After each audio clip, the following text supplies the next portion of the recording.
Rishi, I want to talk about a surprising example of a website that I discovered the other day. I'm not going to drop names. I'm not going to talk about what brand it is, but I noticed something interesting.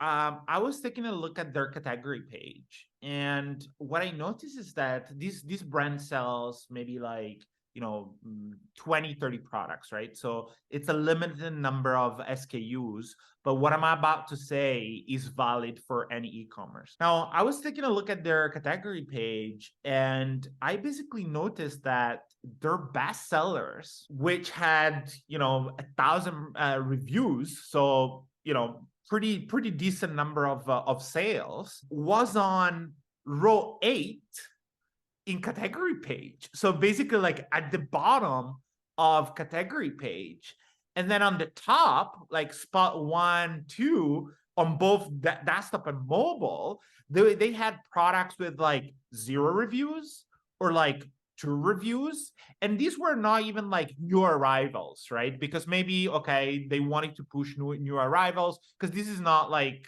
like a fashion brand that always has new arrival every season and so on.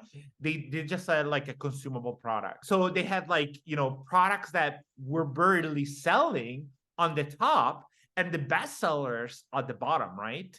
And I thought, oh, what a huge waste of real estate and what a missed opportunity it was. If I were to work on that company, I would completely flip and I would put the best sellers first on the top of category page, and those that don't have any review at the bottom, because you don't want to show to somebody that lands on a category page that nobody shops there, right? You want to put goodies as more visible as possible. What is your thought on this? Yeah, I agree, and I think that the proof of the pudding is in the eating. So what I would recommend that they do is, one of the things that I focus on, think about a lot, is if you need to look at the top line revenue contribution of a product, and then you need to look at the discovery rate of that product. Because if you have a product that's driving 30% of your overall sales, you want to make sure that 30% of people that come to the website are discovering it.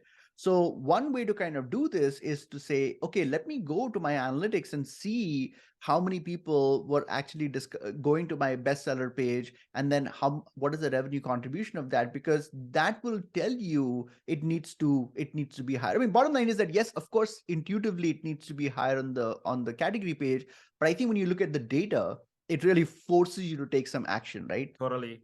And the thing is, if you're coming from, let's say, an ad, and you've never seen the brand before, you don't know what type of products they sell. Let's say you landed on either on the homepage or the product page, and then let's say you land on the product page and you don't like the product that you just saw. It's like, okay, I wonder what other products this brand sells.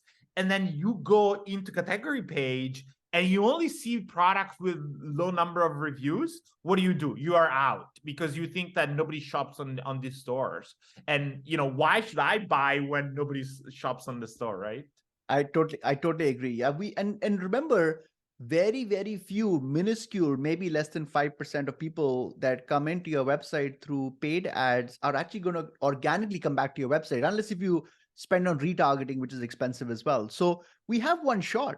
You want to make sure that that experience is completely kind of, you know, the deck needs to be kind of positioned to benefit you. And so you want to make sure that that everything is kind of pushing people in the right direction. So I totally agree with you. Awesome. We'll see you guys again soon. Have a good day, guys. Ciao, ciao.